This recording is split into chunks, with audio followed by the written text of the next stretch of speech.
वंदे वंदे वंदे। जनपद मैनपुरी और खासतौर पर करहल विधानसभा क्षेत्र से जुड़ी हुई लगभग 450 करोड़ रुपए की परियोजनाओं के आज के इस लोकार्पण और शिलान्यास कार्यक्रम में समारोह में उपस्थित प्रदेश सरकार में मंत्रिमंडल के मेरे सहयोगी पर्यटन और संस्कृति मंत्री श्री जयवीर सिंह जी, प्रदेश सरकार में उच्च शिक्षा विभाग के मंत्री श्री योगेंद्र उपाध्याय जी, प्रदेश सरकार के ही आईटी एंड इलेक्ट्रॉनिक्स विभाग के राज्य मंत्री श्री अजीत पाल जी,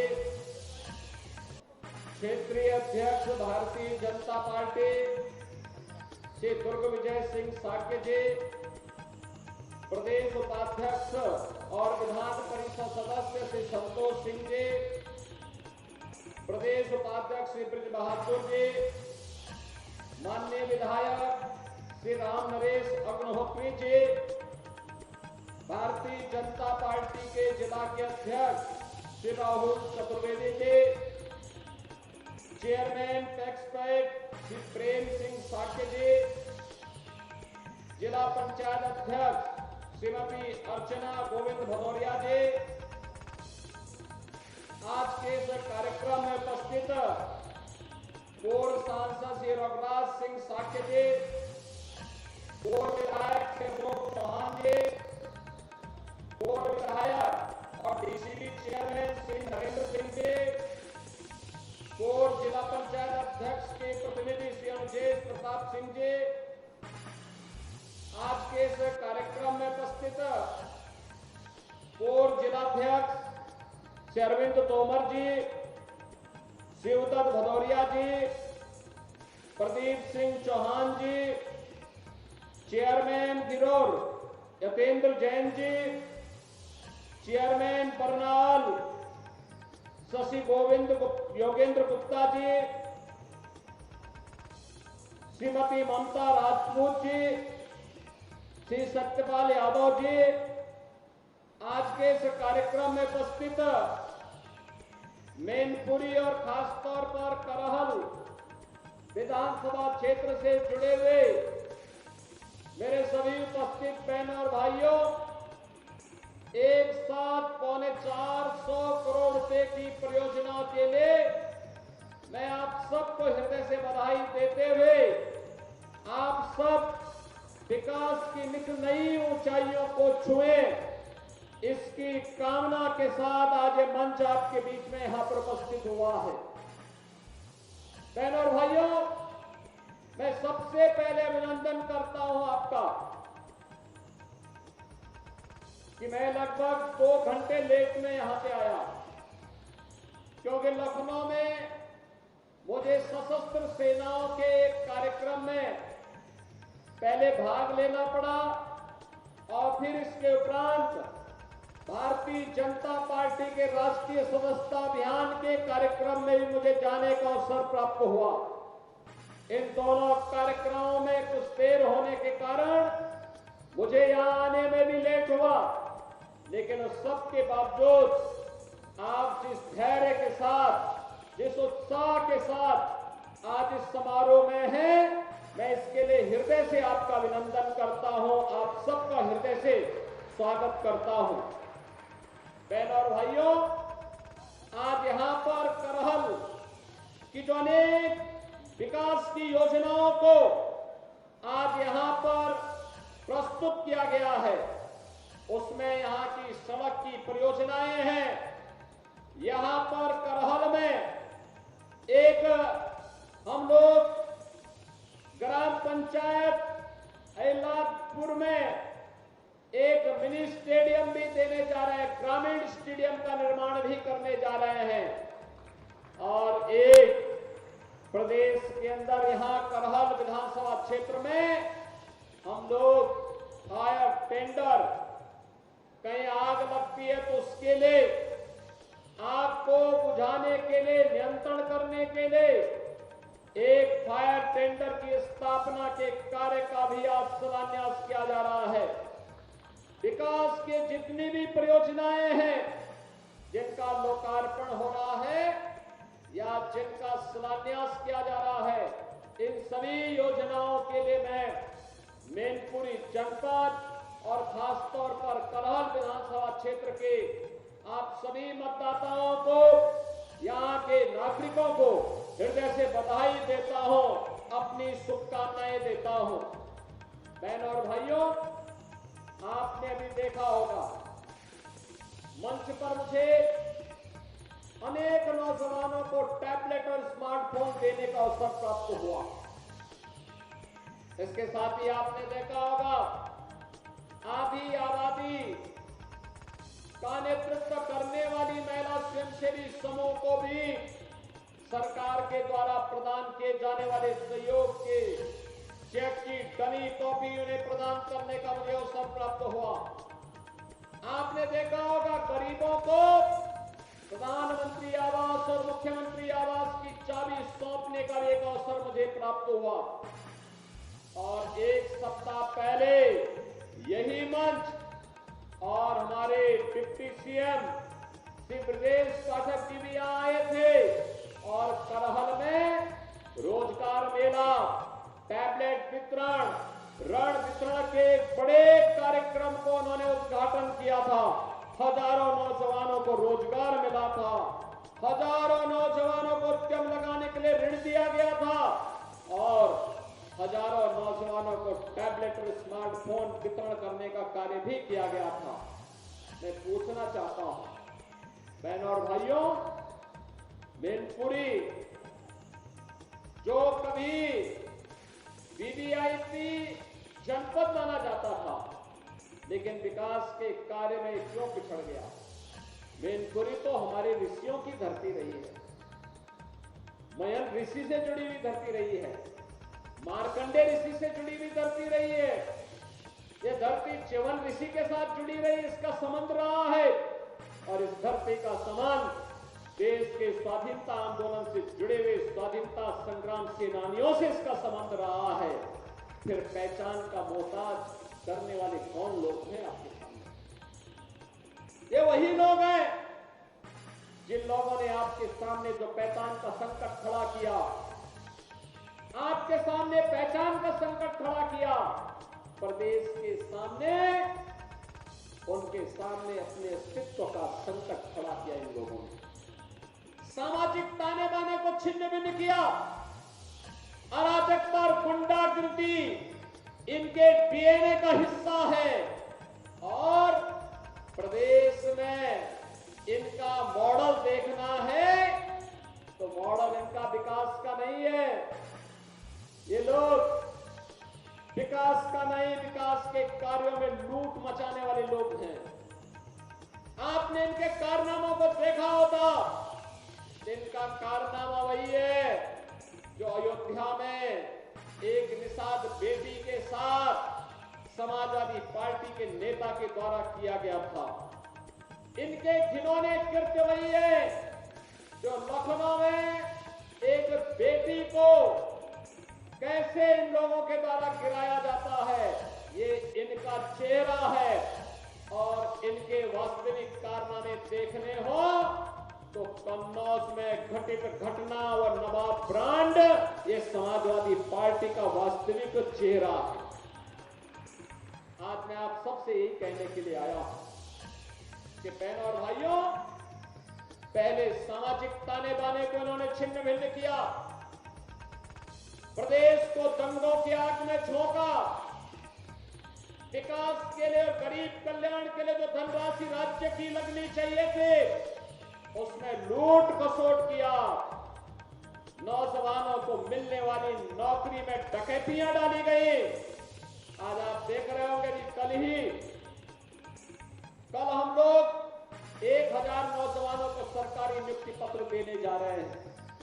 अभी हाल ही में आपने देखा होगा 60,200 से अधिक नौजवानों को उत्तर प्रदेश पुलिस के लिए हम लोगों ने परीक्षा सफलतापूर्वक संपन्न की। मैं कहता हूं ये देश ही नहीं, दुनिया की किसी भी सिविल पुलिस की सबसे बड़ी भर्ती थी, सबसे बड़ी भर्ती। और कहीं कोई शिकायत नहीं, कोई भेदभाव नहीं, कोई भ्रष्टाचार नहीं। क्या यही काम 2017 के पहले भी होता था क्या? 2017 के पहले हर नौकरी बिकती थी, उसकी नीलामी होती थी, वसूली में चाचा और भतीजा समान के भागीदार होते थे, और बाद में जब ज्यादा वसूली होती थी तो चाचा को धकेल दिया जाता था, भतीजा अकेले ही बैग लेके भाग जाता था। यही दृश्य पूरे प्रदेश का हुआ करता था। विकास के नाम पर भी यही लूट खसोट मची हुई थी, यही लूट पूरे प्रदेश में बची हुई थी। बहनों और भाइयों, इनको मैनपुरी की चिंता नहीं थी, इनको इटावा की चिंता नहीं थी, इनको स्वयं की चिंता थी, इनको प्रदेश की चिंता नहीं थी, क्योंकि इनको स्वयं की चिंता थी। और इसीलिए जब उनको लगा कि अब उत्तर प्रदेश सुरक्षित नहीं रहा, तो इन लोगों ने तो अपने लिए दुनिया के अलग अलग देशों में द्वीप खरीद लिए होंगे। लेकिन बहनों और भाइयों, हमें और आपको तो इसी प्रदेश में रहना है, हमें और आपको इसी प्रदेश में रहना है। चाचा की तो नियति ही है हमेशा धक्का खा करके वहीं पड़े रहना। लेकिन बहनों और भाइयों, उत्तर प्रदेश वासियों को धक्का खाने की आदत से अपने आप को उभारना पड़ेगा। सम्मान के साथ राष्ट्रवादी मिशन का सिपाही बन करके आगे बढ़ने की हमें आदत डालनी पड़ेगी। और इसी के लिए ये 450 करोड़ रुपए की विकास की परियोजनाओं की सौगात लेकर के आज मैं आपके पास इस मंच के साथ आया हूं। मैं आप सबका आह्वान करूंगा, आज तो प्रदेश में दंगा नहीं होता, आज तो प्रदेश में गुंडागर्दी नहीं होती, आज तो प्रदेश में किसी बेटी का अपहरण नहीं होता, आज तो प्रदेश में किसी किसान की जमीन पर कोई कब्जा नहीं करता है, आज तो किसी व्यापारी का अपहरण नहीं होता है, आज तो बेटी की इज्जत के साथ कोई खिलवाड़ करने का दुस्साहस करेगा, उसे मालूम है कि उसके इस दुस्साहस की क्या कीमत उसे चुकानी है, और साथ साथ चुकानी ही नहीं है, आने वाली 7 पीढ़ियां फिर कभी भी कोई ऐसी हरकत करने की जरूरत नहीं करेगा। इस प्रकार की एक सबक भरी कार्रवाई सरकार के स्तर पर होती है।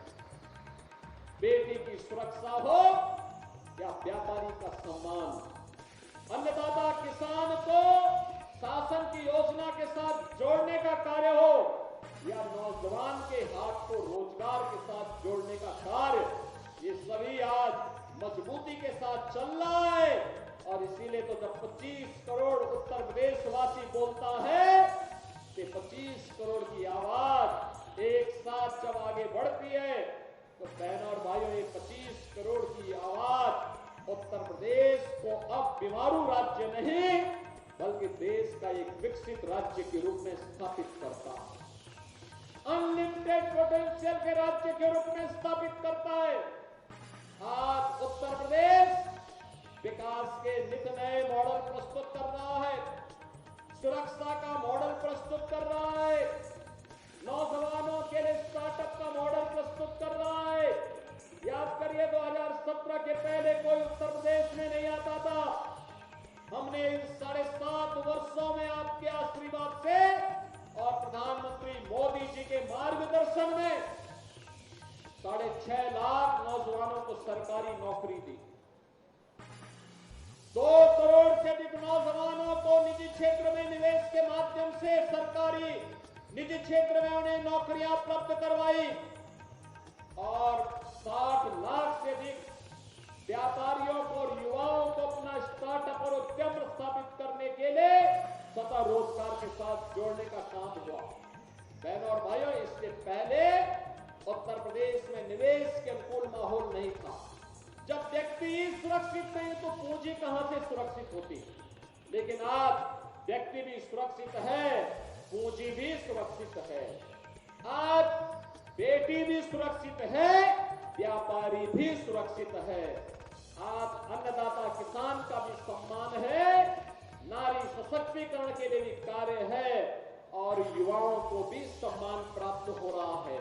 और उसी अभियान के क्रम में आज एक बार फिर से मात्र एक सप्ताह में ही पूरी सरकार आपके द्वारा ये आपसे कहने के लिए कि विकास की इस प्रक्रिया में अब जाति के नाम पर विभाजित होने की आवश्यकता नहीं, विकास की इस प्रक्रिया के साथ जुड़ने की आवश्यकता है, जिससे आप भी विकास कर सके, मैनपुरी भी विकास कर सके, करहल भी विकास कर सके, यहाँ का नौजवान भी, यहाँ का अन्नदाता किसान भी, यहाँ का व्यापारी भी और यहाँ की नारी भी विकास की प्रक्रिया में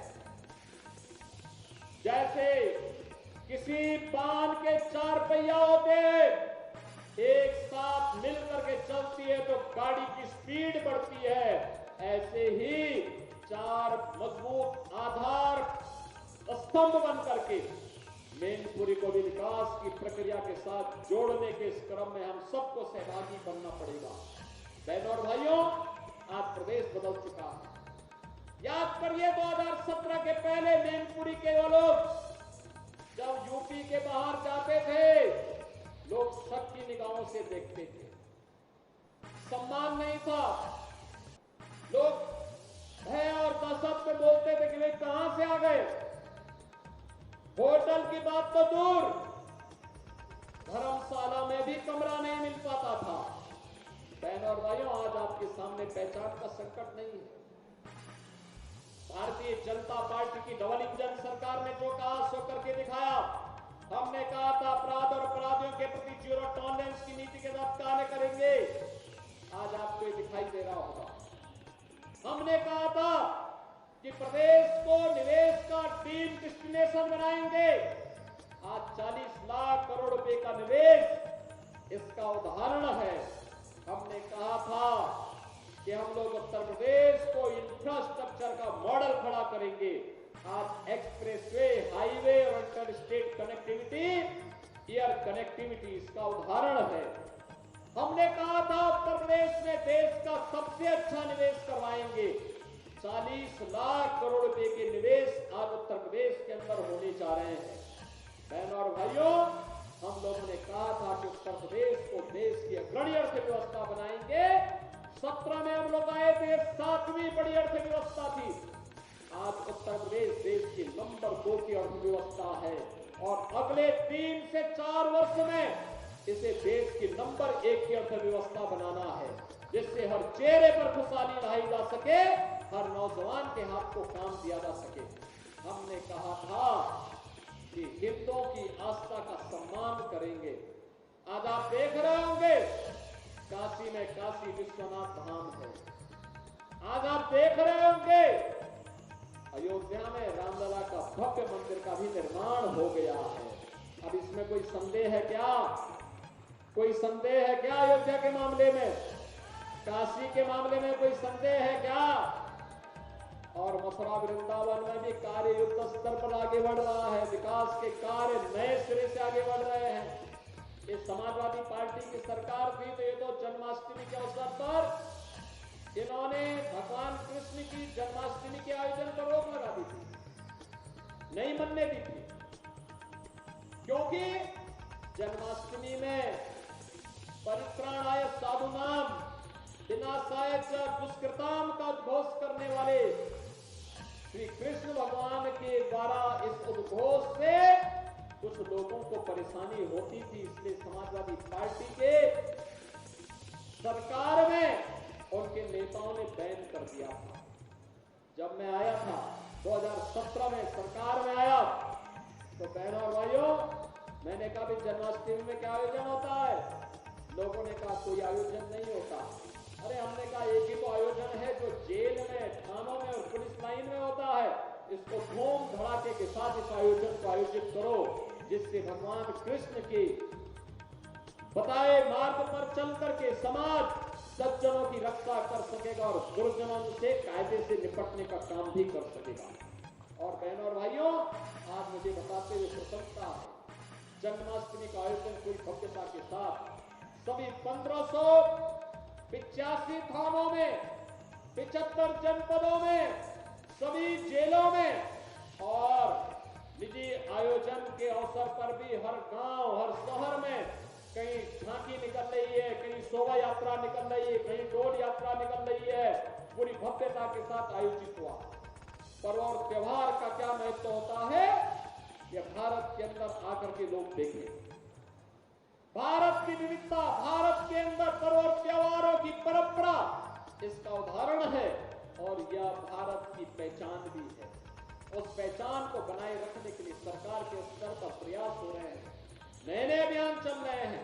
और आज मैं आपको यही आश्वस्त करने के लिए आया हूं कि बहनों और भाइयों, सरकार विकास के साथ भी आपको जोड़ना चाहती है, सरकार नौकरी और रोजगार के साथ भी जोड़ना चाहती है, सरकार हर तबके के उत्थान के लिए कार्य करने के लिए पूरी तत्परता के साथ कार्य कर रही है। आप भी भारतीय जनता पार्टी की डबल इंजन सरकार के इस अभियान का हिस्सा बने, इसके लिए आज मैं आपके पास आया हूं। आज के इस अवसर पर आपको मैं एक बार फिर से 450 करोड़ रुपए की परियोजनाओं की सौगात आज मैनपुरी वासियों को, खासतौर पर कराल विधानसभा क्षेत्र वासियों को प्राप्त हो रही है, जिसमें सड़क का भी है, पेयजल का भी है, स्कूल का भी है, स्वास्थ्य सेवाओं का भी है, स्टेडियम का भी है और अन्य अग्निशमन केंद्र का भी है। इन सब की एक बार फिर से हृदय से बधाई देते हुए आप सबके प्रति मैं अपनी शुभकामनाएं देता हूं और विश्वास व्यक्त करता हूं कि आप सबका आशीर्वाद भारतीय जनता पार्टी को अनवरत प्राप्त होता रहेगा। इस विश्वास के साथ आप सबके प्रति मेरी मंगलमय शुभकामनाएं हैं। धन्यवाद। जय हिंद।